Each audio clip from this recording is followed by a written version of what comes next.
मित्रांनो, काल विधान भवनामध्ये आपला राडा झाला. राजकारणाचे स्तर किती खालावलेला आहे याचं हे उत्तम उदाहरण.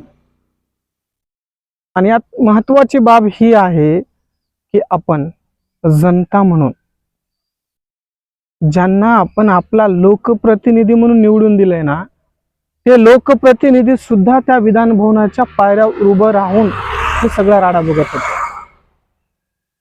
यावरून समजून घेण्याची गरज आहे की आमच्या राजकारणाचे स्तर कुठल्या दिशेने चाललेत.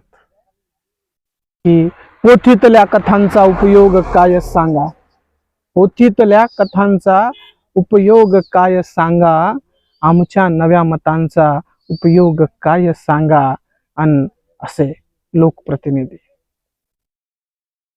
किल्ल्यामध्येच शत्रू पोसून ठेवले मग, किल्ल्यामध्येच शत्रू पोसून ठेवले मग, मजबूत या तटांचा उपयोग काय सांगा, मजबूत या तटांचा उपयोग काय सांगा.